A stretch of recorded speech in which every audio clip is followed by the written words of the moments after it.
Right on, right on, right on. Processed food, good, bad, and ugly.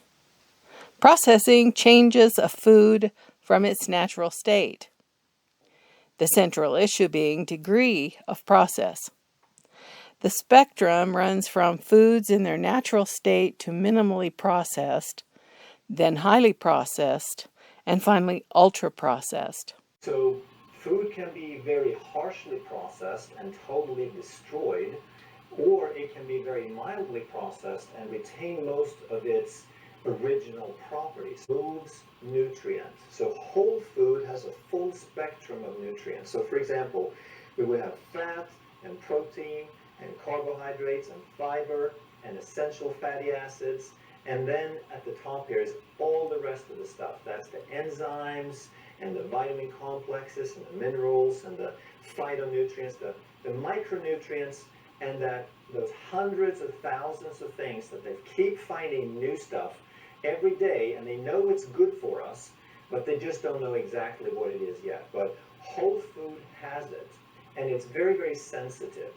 And that's the reason they process food in the first place. That's the primary reason that they process food, is to make it more stable, to increase shelf life. And that means to remove the things that spoil. But those things they remove are also the stuff that are nutritious. They keep most of the fat, the protein, and the starch, but they remove most of the fiber. Because a lot of times the fiber is associated with certain essential fatty acids. So fiber is reduced to a fraction, and some foods they remove it completely. Essential fatty acids are very, very heat sensitive. They're very unstable. They don't last very long. That's why healthy food perishes quickly. So in order to create stability, they remove them completely or almost all the way. And then all this stuff up here, the micronutrients, the enzymes, the phytofactors, those are also very nutritious and very unstable. So let's get rid of them so the thing can sit on the shelf for years and years and years and have no flavor, but it also won't deteriorate. So that's the first problem, is that they retain the macronutrients, the fat, protein, and carbohydrate, but they remove most of the things that nature put in there. That's all the other stuff that actually turns out to be a lot of the nutritious stuff. Whole foods are foods that are in their natural state, unprocessed, and have not undergone significant modifications or additions of artificial ingredients. Most foods undergo some form of processing. When you pick an apple off a tree, you will most likely put it through some kind of cleaning process, from rubbing it with your shirt to get the dust off, to washing it with water, then drying it off. Might even peel it and add salt during the eating process.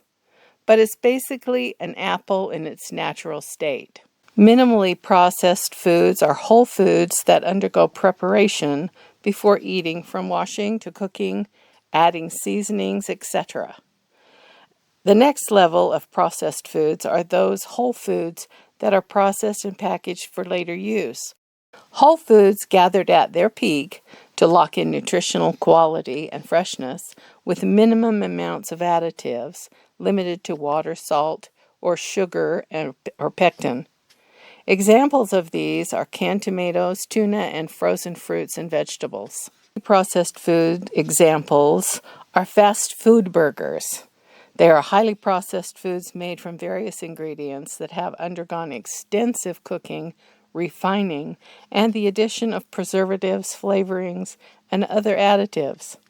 The typical components of a fast food burger include processed meat patty, often made from ground beef with added preservatives and fillers, refined white bread, or a processed bun, various condiments, mayo, ketchup, etc., processed cheese and toppings like lettuce and tomato. These ingredients are not in their natural state and have been significantly altered from their original form. Examples such as pasta sauce, salad dressing, yogurt, cake mixes, crackers, chips, and deli meat are more heavily processed, and the most heavily processed foods are frozen or pre-made meals. including frozen pizza and microwavable dinners. Ultra-processed foods are those that contain ingredients that a normal household would not add in their food preparation process. The point of ultra-processed food, remember, is not about nourishing you. It's invented for profit. And a lot of the time, it's taking the cheapest possible materials, almost waste products from the rest of the food industry, and repurposing them and trying to get them into the human food chain where they become really valuable. They can be turned into addictive ultra-processed foods, and that makes far more money from them. So you'll see on the ingredients list, you start with a staple crop. It's often grown for animal feed, things like corn and soya. And that crop is disassembled into its molecular parts. There'll be some starchy powders, some flour, some protein isolates, and then you read about fats and oils. And most crops can be broken down into those three things. Those three things then can be reassembled to generate almost any texture and mouthfeel that you want. You then add colorings, flavorings, emulsifiers to glue the whole thing together with some stabilizers, and you create the illusion of food. It might be a reformed meat product, it might be a vegan sausage, it might be a cake, it might be a pizza. But they're all broadly made in the same way. Those ingredients listed on the list of ingredients that you cannot pronounce and have little knowledge about. Examples include things like thickeners, preservatives, hydrolyzed proteins, assorted sweeteners, maltodextrin, hydrogenated interesterophile oils, bulking, foaming, gelling agents, flavor enhancers, and artificial coloring and flavor. In the keto carnivore space, I find the use of some promoted products confounding. For example, MCT oil, powders, supplements in general, and sweeteners, all of which go through extensive processing to get to the packaged product. The term natural flavors adds to the confounding issue, as it is a loophole that allows manufacturers to add any ingredient claimed to affect the flavor of a product and doesn't need to be identified in any other way. The very popular LMNT electrolyte drink lists natural flavors as an ingredient. You have no idea what they've actually added, and my experience with LMNT caused me concern, and I stopped using it. Profit motive distorts the health goal. My rule of thumb is to eat whole foods, as whole as is possible to achieve. Hamburger, bacon, and canned fish are the most processed items in my repertoire.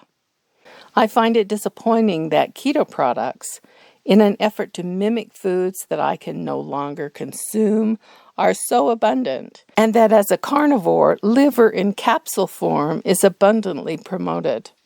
The concept of highly processed has been overlooked in an effort to sell product and achieve profit. For me, the issue of highly processed foods is real, and we would be better off sticking to whole foods. Stuff your profit.